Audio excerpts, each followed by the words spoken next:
Hello everybody, it's Mike Levin.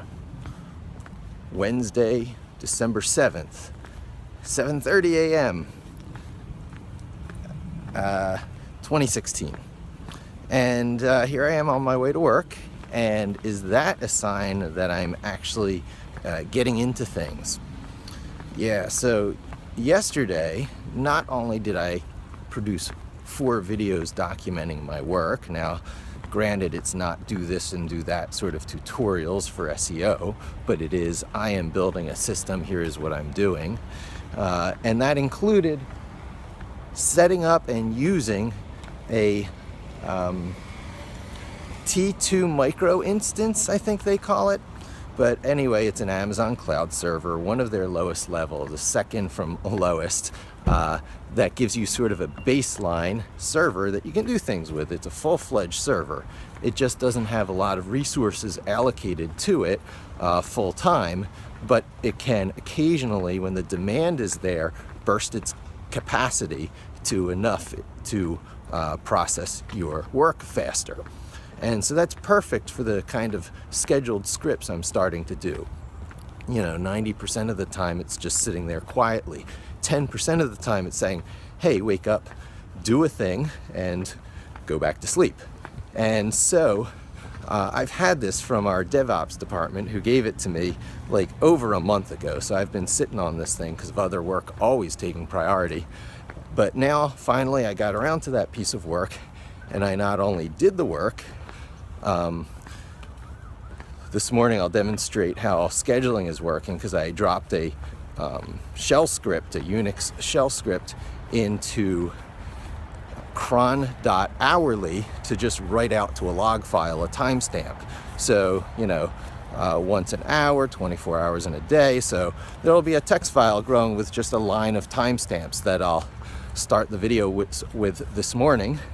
To demonstrate I've got reliable scheduled timing, because that's the key thing that this is built on. This is even part of a scaling plan, because once this works, you can distribute the work around to different servers. You can build systems that do it explicitly the way you instruct, or you can use these deployment systems that are out there.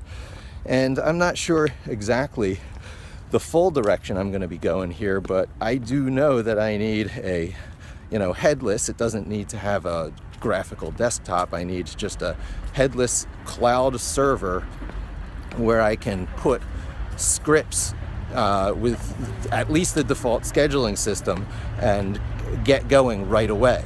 So that's what I did yesterday. I got through all that, and in fact I got as far as to create a Python script whose sole purpose is to obtain Google OAuth 2 login permission and the ability to renew it on demand. So now I can start working on scripts that just make sure that they have access, and if they don't, it's got to email me, because losing that refresh token ability is pretty serious with these types of scripts, because there's an almost manual process involved where they tell you to visit a page, you do a web login, which is actually even possible on these servers.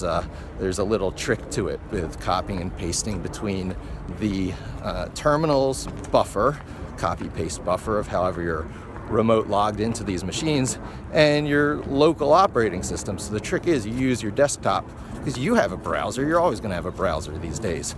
You paste the code in, you visit a page, you get a code back, copy and paste that code back into the terminal, and it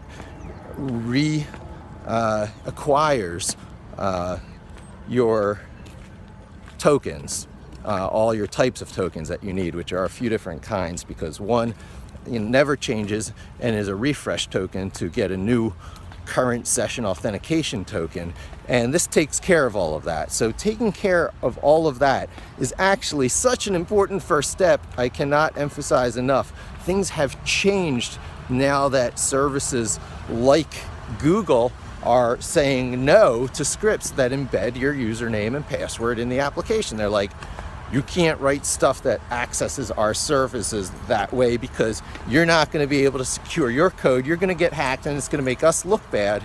So Google says, OAuth 2. and developers have to just deal with that, and it's not always easy and straightforward.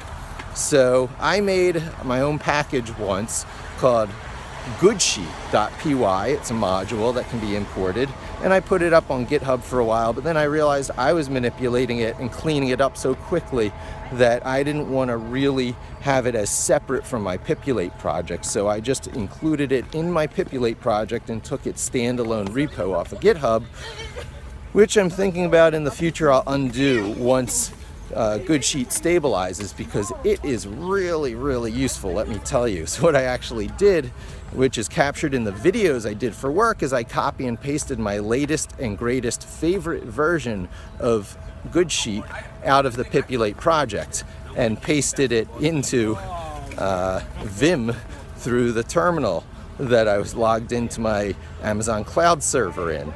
And now that's where I'm working, and I created a new private GitHub repo for this particular project, which again, I documented that in a video. So in total, I have 4 videos that I shot at work on separate, discrete, and important topics of automation in the information age. Sure, it's SEO, but really what I'm doing is a general automation systems education with a Python central theme, and SEO is my palette that I'm working upon as sort of a performance artist. And I'm doing that for the internal audience of Ziff Davis, and I'll let a little of it get out here in so much as I can say non-proprietary things in my videos that I shoot on my walk to and from work. So that's where I am today, that's what I'm doing, and I'm getting my 4 ideas together of things I'm gonna check off my to-do list today. One of them is that Google Search Console API hitting, pulling down a bunch of data, archiving it as a CSV with carefully chosen file names and directory structures, so it can go on forever and not create burdensome directories full of date stamp files, because that eventually you won't even want to CD into, it'll be so many. So you organize it into folders for logging and perhaps archiving off to other systems, but a lot of that will come in the future. Today's the basics of doing a daily Search Console data pull, and that's one of those key points on my to-do list for today.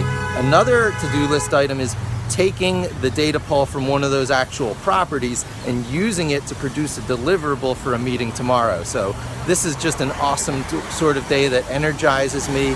I'm very clear in my thinking about what needs to be done and why, which is very important.